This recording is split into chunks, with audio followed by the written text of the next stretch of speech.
श्री गौड़ बाबा भक्त मंडल के तत्वाधान में प्रेमनगर नगरा खाती बाबा क्षेत्र में स्थित श्री गौड़ बाबा मंदिर शक्तिपीठ पर संगीत में श्रीमद् भागवत कथा ज्ञान यज्ञ के चतुर्थ दिवस में भक्तों को कथा श्रवण कराते हुए सुप्रसिद्ध अंतर्राष्ट्रीय कथा व्यास पूज्य श्री इंद्रेश जी महाराज वृंदावन धाम ने कहा कि जीवन में जब भी भगवत नाम सुनने का अवसर प्राप्त हो उसे विमुख नहीं होना चाहिए। भागवत महापुराण के विभिन्न प्रसंगों का वर्णन करते हुए बताया कि जब जब धरती पर अधर्म बढ़ता है तब तब परमात्मा अवतार धारण करके धरती पर धर्म की स्थापना करते हैं। जब अत्याचारी कंस के पापों से धरती डोलने लगी तो भगवान कृष्ण को अवतरित होना पड़ा। 7 संतानों के बाद जब देवकी गर्भवती हुई तो उसे अपनी संतान की मृत्यु का भय सता रहा था। भगवान की लीला वे स्वयं ही समझ सकते हैं। भगवान कृष्ण के जन्म लेते ही जेल के सभी बंधन टूट गए और भगवान श्री कृष्ण गोकुल पहुंच गए और कहा कि जब जब धरती पर धर्म की हानि होती है तब तब भगवान धरती पर अवतरित होते हैं।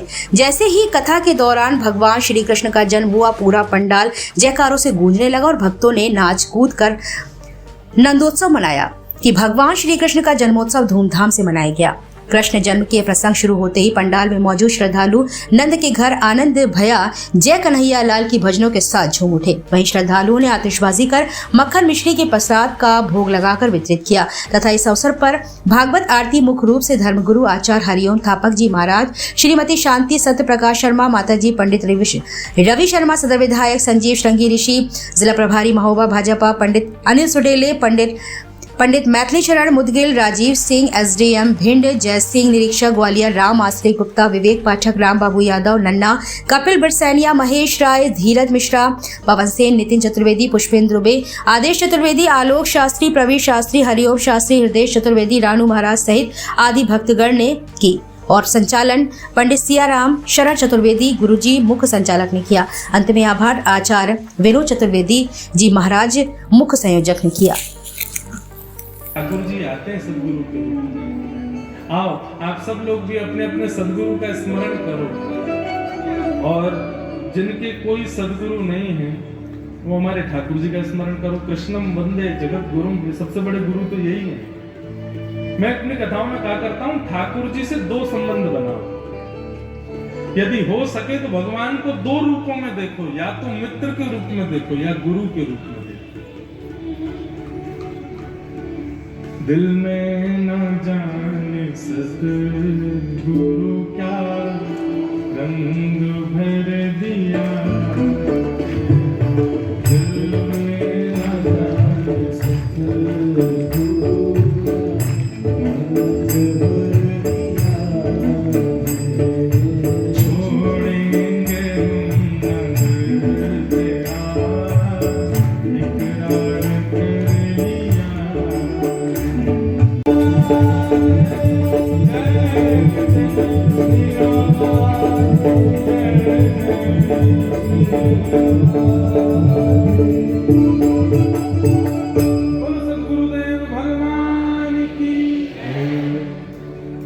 सदगुरु। श्री सुखदेव जी महाराज पधारे और पधार करके उन्होंने कहा कि राजन, ये प्रश्न तुमने अपने लिए नहीं किया है, ये प्रश्न तुमने लोकहित के लिए किया है, लेकिन फिर भी प्रश्न वही श्रेष्ठ जिससे सबका कल्याण हो। तुमने कहा 7 दिन में मरने वाले की मुक्ति का उपाय बताओ। परीक्षित, तुम मुक्ति क्यों पाना चाहते हो? बहुत सावधानी से सुनिए सब लोग।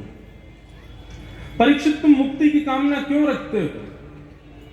परीक्षित ने कहा क्योंकि जीवन का उद्देश्य यही है, जितने दिन रहो कर्म करो, सुखी रहो, भजन करो और जब मर जाओ तो मुक्ति प्राप्त होनी चाहिए। हम लोगों की भी यही भावना रहती है। हमारे घर में भी किसी की यदि मृत्यु होती है तो हम लोग उसके नाम के नीचे भी स्वर्गवासी, वैकुंठवासी, ऐसे गोलोकवासी ऐसा लिखते हैं। क्यों? स्थान तो नरक भी होता है, स्थान तो और भी होते हैं। हम वैकुंठवासी, स्वर्गवासी क्यों लिखते हैं? और हमें क्या पता है कि वो कहाँ गए हैं? पर ये भावना धारणा हम सबके मन में है कि मुक्ति होनी चाहिए। वैकुंठ हो, गोलोक हो या फिर कहीं भी हम श्रेष्ठ जगह जाएं। पर वैष्णव की ये कामना नहीं होती।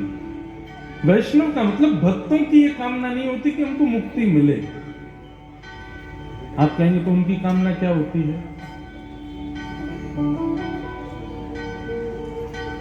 उनकी कामना होती है कि पुनश्च जन्म मिले और फिर से हम वैष्णव बने, फिर से हम भक्त बने, फिर से हमारी भक्ति हो, फिर से हम ठाकुर जी के गुणानुवाद गाएं। ये जन्म बहुत कम पड़ गया, हमें और गाना है ठाकुर जी का नाम। बाकी एक सीधा फॉर्मूला और है कि मुक्ति का मतलब होता है मृत्यु के बाद भगवत दर्शन, लेकिन भक्ति का मतलब होता है जीते जी भगवत दर्शन। हम लोग प्रतीक्षा कर रहे हैं जब प्राण निकलेंगे तब भगवान देखेंगे, नहीं। वैष्णव का स्वभाव, वैष्णव का लक्षण है कि जीते जी भगवत दर्शन हो, भगवत साक्षात्कार हमारी जीवित अवस्था में ही हमको हो जाए। ये भाव। परीक्षित, तुम मुक्ति की कामना मत करो, लेकिन फिर भी तुमने मुक्ति के लिए प्रश्न किया है, तो मुक्ति कैसे मिलती है ये सब बातें यहां बताई गई बहुत विस्तार से। परंतु अंततो गत्वा परीक्षित की बुद्धि सुधर गई। उन्होंने चरणों में कहा कि नहीं भगवान, मुझे मुक्ति की चिंता नहीं है, 7 दिन में मुझे मुक्ति मिले इसकी मुझे कामना नहीं है, आप तो मुझे भक्ति दो। क्योंकि सुखदेव जी ने ऐसा कहा कि